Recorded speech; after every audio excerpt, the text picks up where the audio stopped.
احرام، طواف، سعی، عرفات،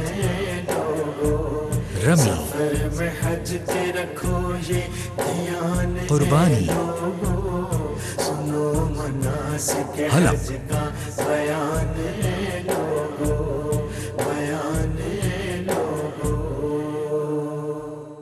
اعوذ باللہ من الشیطان الرجیم بسم اللہ الرحمن الرحیم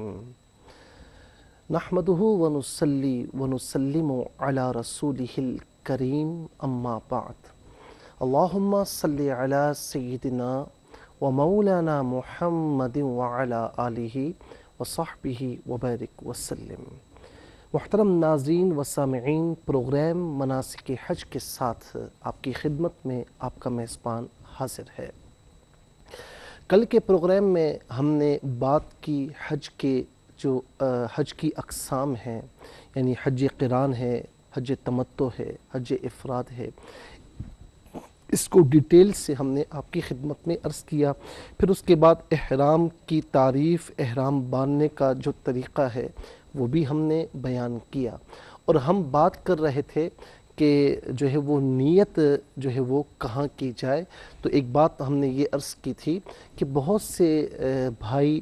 بہت سی مائیں بہنیں یہ سوال کرتی ہیں کہ احرام کی جو نیت ہے ہم گھر سے نکلتے وقت کریں یا پھر جو ہے وہ میقات سے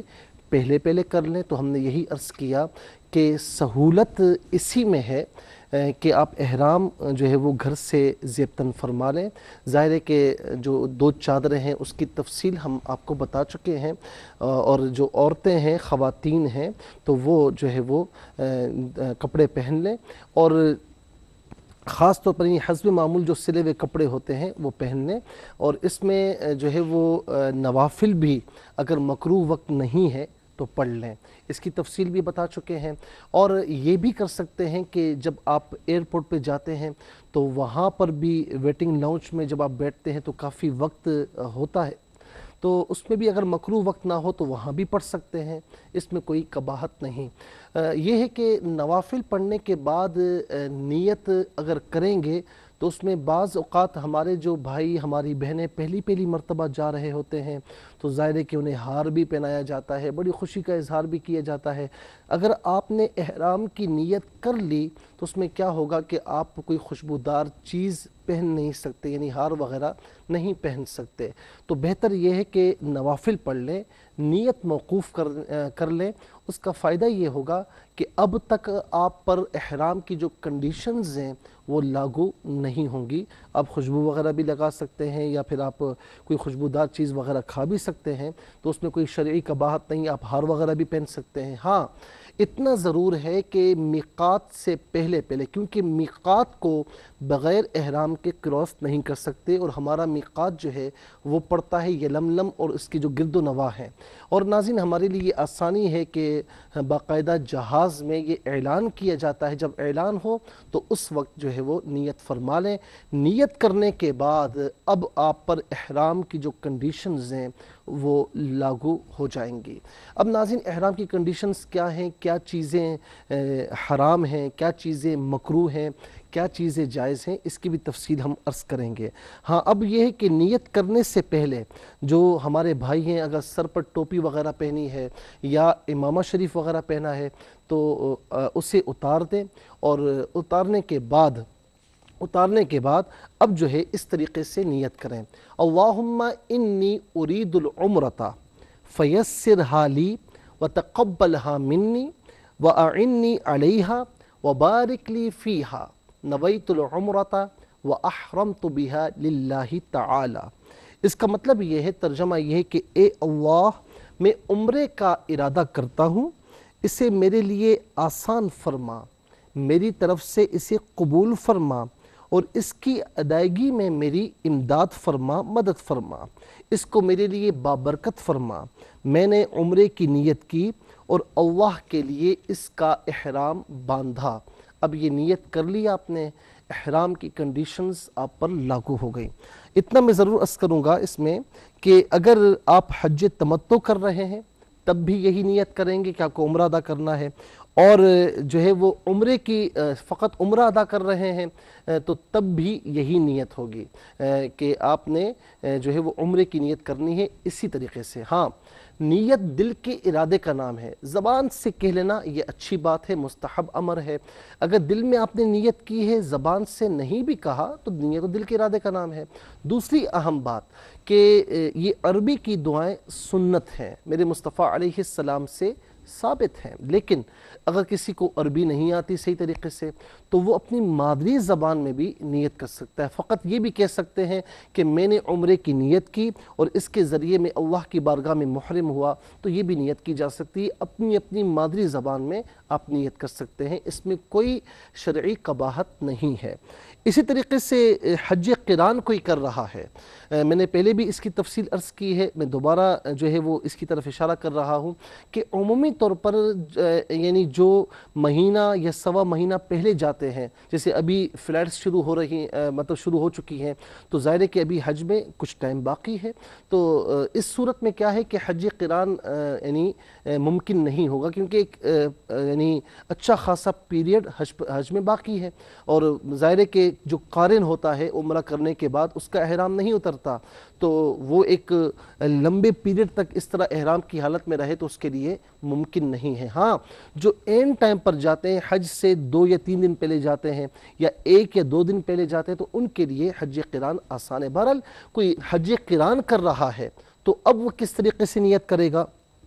اس کی نیت یوں ہوگی، اللہم انی ارید العمرۃ والحج، عمرے کی اور حج کی ساتھ نیت کرے گا، اللہم انی ارید العمرۃ والحج فیسرھا لی وتقبلہما منی، نویت العمرۃ والحج واحرمت بہما مخلصا للہ تعالی۔ اے اللہ، میں عمرے اور حج دونوں کا ارادہ کرتا ہوں۔ پھر اس کے بعد فرمایا کہ تو ان دونوں کو میرے لیے آسان فرما، اس سے میری جانب سے اپنی بارگاہ میں قبول فرما۔ میں نے نیت کی عمرے کی اور حج کی، اور ان دونوں کے ذریعے اخلاص کے ساتھ اللہ کی بارگاہ میں محرم ہوا۔ اب نیت کرنے کے بعد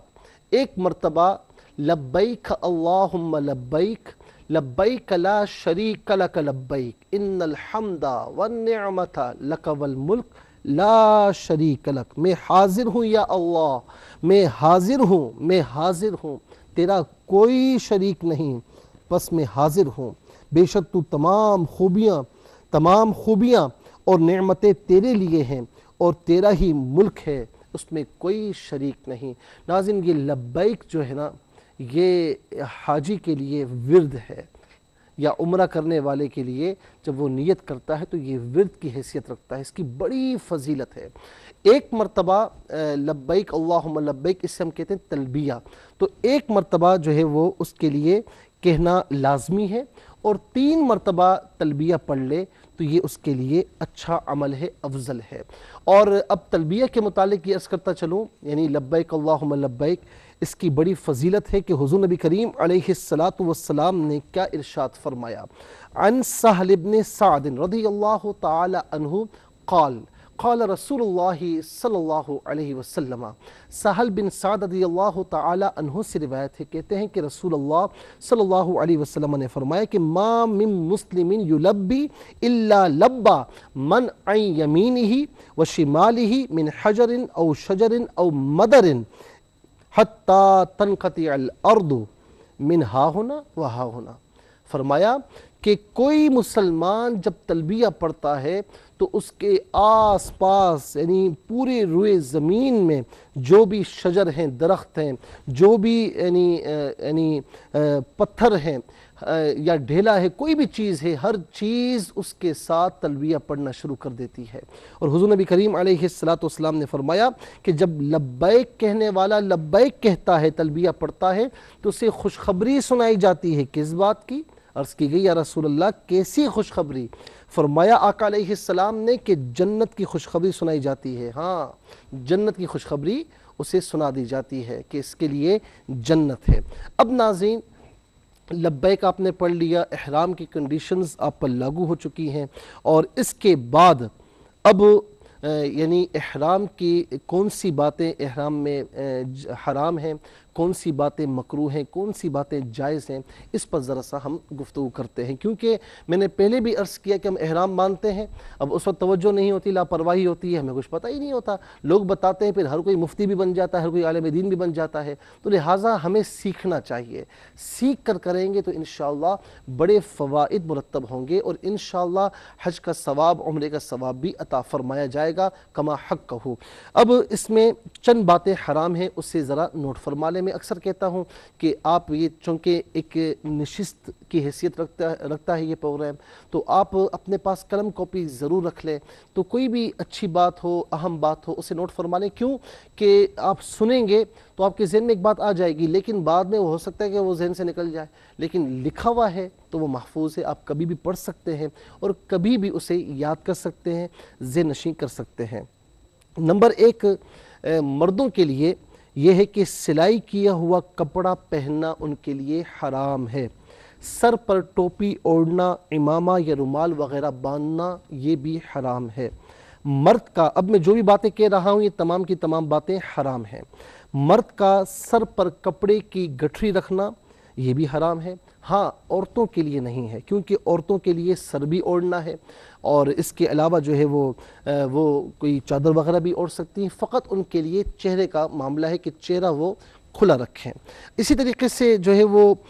مرد کا یعنی بھائیوں کا گلوز وغیرہ پہننا یا سوکس وغیرہ پہننا یہ ان کو منع ہے، لیکن عورتوں کو منع نہیں ہے، وہ گلوز بھی پہن سکتی ہیں، سوکس وغیرہ بھی پہن سکتی ہیں۔ اسی طریقے سے یعنی چپل بھی، مردوں کو چپل بھی ایسی پہننی ہے احرام کی حالت میں کہ جس میں قدم کے جو درمیان کا ابھار ہے، یعنی قدم کے بیچ کا جو ابھار ہے تو وہ ظاہر ہو، وہ چھپا ہوا نہ ہو، تو ایسی چپلیں پہن لیں۔ تو بہتر اس میں یہی ہوتا ہے کہ جو دو پٹیوں والی چپل ہوتی ہے وہ پہن لیں، اس میں قدم کے جو درمیان کا ابھار ہوتا ہے تو وہ ظاہر ہوتا ہے۔ ہاں آج کل میں نے ایسے سینڈلز دیکھے ہیں کہ بعض اوقات کیا ہوتا ہے کہ کسی کو پاؤں کی پرابلم ہے، کافی درد ہے، تکلیف ہے، تو دو پٹیوں والی چپل میں یہ ہوتا ہے کہ ذرا سا بھی کسی کو کچھ چھالے وغیرہ ہوں یا دانے وغیرہ کوئی زخم ہو تو وہ بڑھنے کا اندیشہ ہوتا ہے، چھالے پڑنے کا اندیشہ ہوتا ہے، تو بہتر تو وہی ہے کہ جو آپ دو پٹیوں والے چپل پہنیں۔ اب اس میں بھی جو ہے وہ آرام دہ چپل مارکیٹ میں آ چکے ہیں، اویلیبل ہیں، ڈھونڈیں گے آپ کو مل جائیں گے، اس میں کوئی پرابلم نہیں ہوتی۔ ہاں بعض اوقات جو ہے وہ ایسے سینڈلز میں نے دیکھے ہیں کہ جس میں قدم کے بیچ کا ابھار جو ہے وہ تو بالکل ظاہر ہوتا ہے، اور پیچھے سے باقاعدہ ٹیک کے لیے وہ ایک دے دیتے ہیں کہ سینڈلز ٹائپ ہوتے ہیں کہ جس میں کیا ہے کہ جو ہے وہ یعنی پاؤں کو آرام ملتا ہے۔ اگر ایسا کسی کی پاؤں میں تکلیف ہو یا کچھ پرابلم ہو تو بہرحال وہ سینڈلز بھی استعمال کی جا سکتے ہیں کہ جس میں قدم کے بیچ کا ابھار بالکل ظاہر ہے، اور بعض کمپنیاں، کیونکہ میری نالج ہے اس میں، انفارمیشن ہے، تو بعض کمپنیاں فقط حج اور عمرے کے لیے ایسے سینڈلز جو ہے وہ پروڈیوس کر رہی ہیں، اور مارکیٹ میں ایسے سینڈلز موجود ہیں۔ اسی طریقے سے جسم میں یا لباس میں خوشبو لگانا یہ بھی حرام ہے۔ خالص خوشبو، مثال کے طور پر الائچی ہے، لونگ ہے، دار چینی ہے، زعفران ہے، جاوتری وغیرہ ہے، تو یہ بھی استعمال نہیں کی جا سکتی۔ اور اسی طریقے سے جو لوگ پان کھاتے ہیں تو اس میں جو ہے وہ لونگ، الائچی، یہ تمام خوشبو والی چیزیں ہیں، یہ استعمال نہیں کی جا سکتی۔ بعض اوقات ہمارے کچھ بھائی، کیونکہ جو ہے وہ ہوتا ہے اس وقت کیا کر پوچھتے ہیں کہ جی ہم تمباکو استعمال کر سکتے ہیں، یہ استعمال کر سکتے ہیں، تو وہ تمباکو جو بے خوشبو ہو، اول تو میں کہوں گا کہ بھائی یہ تمباکو وغیرہ استعمال نہ کریں، ظاہر ہے کہ صحت کے لیے مضر ہے، لیکن بعض اوقات وہ آتے ہیں پوچھتے ہیں، تو وہ تمباکو کی جس میں خوشبو بالکل بھی نہ ہو وہ تو استعمال کیا جا سکتا ہے۔ میں پھر عرض کر رہا ہوں کہ صحت کے لیے مضر ہے، لیکن چونکہ یہ احرام کا معاملہ ہے تو ہمیں بتانا ضروری ہے، استعمال کرنا ہی ہے تو بغیر خوشبو والی چیز استعمال کر سکتے ہیں۔ خوشبو والا تمباکو جس میں خوشبو اڑی جا رہی ہو اور ہر ایک کو آ رہی ہو تو ایسا تمباکو وغیرہ بھی استعمال یعنی یوز نہیں کر سکتے۔ اسی طریقے سے شوہر کا بیوی کے ساتھ ازواجی تعلقات قائم کرنا یا شہوت کے ساتھ عورت کو مست کرنا یا اس کے تمام جو لوازمات ہیں آپ سمجھ رہے ہوں گے، یہ تمام کے تمام حرام ہیں۔ بے حیائی کی باتیں اور ہر قسم کا گناہ جو کہ پہلے بھی حرام تھا، کیونکہ دو چیزیں حرام ہوتی ہیں۔ ایک چیز وہ یہ ہے کہ احرام کی حالت سے پہلے بھی حرام جھوٹ کہنا، غیبت کرنا، یہ تمام چیزیں، گالم گلوچ کرنا، یہ حرام ہے، تو احرام کی حالت میں اشد حرام ہو جاتی ہیں۔ اور بعض ایسی چیزیں ہیں جو احرام سے پہلے حلال ہوتی ہیں، مثال کے طور پر شوہر کا بیوی کے ساتھ ازدواجی تعلق قائم کرنا، یہ حلال ہے، جائز ہے، خوشبو لگانا جائز ہے، لیکن احرام کی حالت میں وہ چیز حرام ہو جاتی ہے، تو اس بات کا خیال رکھیں۔ تو غیبت ہے، جھوٹ ہے، بد نگاہی وغیرہ ہے، جو پہلے سے حرام اب احرام کی حالت میں اور زیادہ حرام ہے۔ اسی طریقے سے شکار کرنا یا کسی بھی طرح شکار میں معاون ہونا، اب چونکہ یہ صورتیں تو نہیں ہوتی لیکن ظاہر ہے کہ ائمہ نے بیان فرمائی تو ہمارے علم میں ہونا چاہیے، شکار کرنا یا اس پر معاون ہونا تو یہ بھی جائز نہیں ہے، حرام ہے۔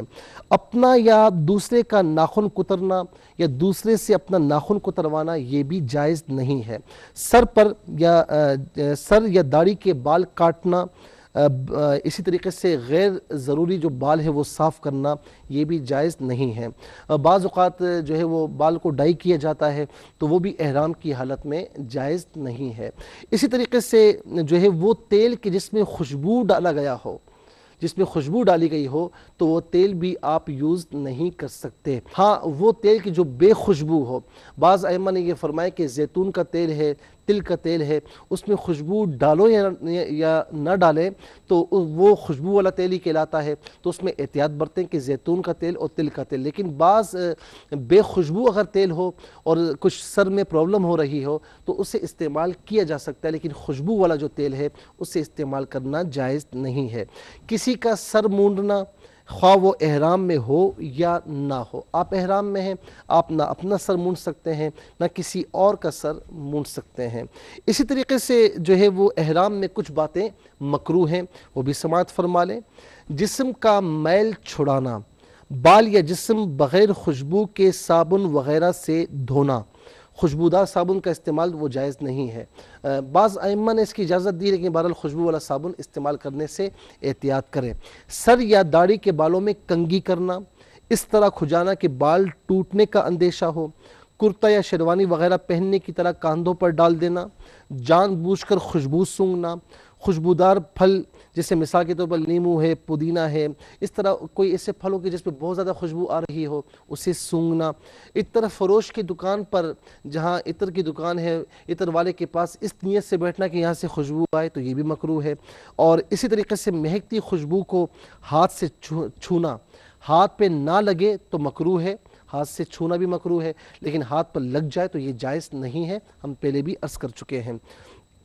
اسی طریقے سے کوئی ایسی چیز کھانا پینا کہ جس میں بے پکائی خوشبو ڈالی گئی ہو اور خوشبو آ رہی ہو، جو ہے نا اسے بھی استعمال نہ کریں۔ اور یہاں پر یہ بات بھی عرض کر لوں کہ جس طرح بریانی وغیرہ ہے، قورمہ وغیرہ، اس میں خوشبو پک جاتی ہے تو اسے استعمال کرنے میں کوئی حرج نہیں ہے۔ خوشبودار سرما لگانا آنکھوں میں، غلاف کعبہ کے اندر اس طرح داخل ہونا کہ غلاف کعبہ سر یا چہرے سے لگے، اس میں بھی احتیاط برتنے کی ضرورت ہے۔ اور اسی طریقے سے تکیے پر منہ رکھ کر اوندھا لیٹنا، بسز وغیرہ میں جب آپ سفر کرتے ہیں تو اگلی نشست کی پشت پر منہ رکھ کر سونے سے گریز کرنا چاہیے۔ اور اسی طریقے سے بلا عذر جسم کے کسی حصے پر پٹی باندھنا، بناؤ سنگھار کرنا، اور جو ہے وہ یہ تمام باتیں جو ہے احرام کی حالت میں مکروہ ہیں۔ کچھ باتیں جائز ہیں وہ بھی ہم عرض کر دیتے ہیں تاکہ آپ کی نالج میں رہے، انفارمیشن میں رہے، لیکن انشاءاللہ ہم اگلے پروگرام میں ان باتوں کو عرض کریں گے کہ کون سی باتیں احرام میں جائز ہیں۔ ایک آخری چیز عرض کروں گا کہ جب آپ احرام پر بیلٹ باندھتے ہیں تو بیلٹ میں نے پہلے بھی کہا کہ اس نیت سے نہ ہو کہ میرا احرام ذرا سا ٹائٹ ہو جائے، اس نیت کے ساتھ ہو کہ میں اپنی ضروریات زندگی کا سامان اس پہ رکھوں۔ جس طرح مطلب یہ ہے کہ پاسپورٹ وغیرہ آپ کو ملتا ہے یا ٹکٹنگ وغیرہ کے معاملات ہیں یا پیسے وغیرہ ہے، رقم وغیرہ، وہ رکھنے کے لیے اس رکھنے کی نیت سے آپ اسے باندھیں تو اس میں کوئی حرج نہیں ہے۔ ناظرین و سامعین، جو ہے انشاءاللہ اگلی نشست میں، اگلے پروگرام میں ہم اس پر بھی بات کریں گے احرام میں کون سی باتیں جائز ہیں، اور اس کے ساتھ ساتھ انشاءاللہ پھر عمرے کا طریقہ آپ کی خدمت میں عرض کریں گے۔ اس وقت کے لیے آپ سے اجازت چاہیں گے اس یقین، اس دعا کے ساتھ کہ اللہ رب العالمین آپ کا، ہم سب کا حامی و ناصر رہے۔ السلام علیکم ورحمۃ اللہ وبرکاتہ۔ احرام، طواف، سعی، عرفات، رمی، میں حج کے رکھو یہ دھیان قربانی، سنو مناسک حلق، حج کا بیان ہے لوگو، بیان ہے لوگو۔ خیرکم من تعلم القرآن وعلمہ۔ پروگرام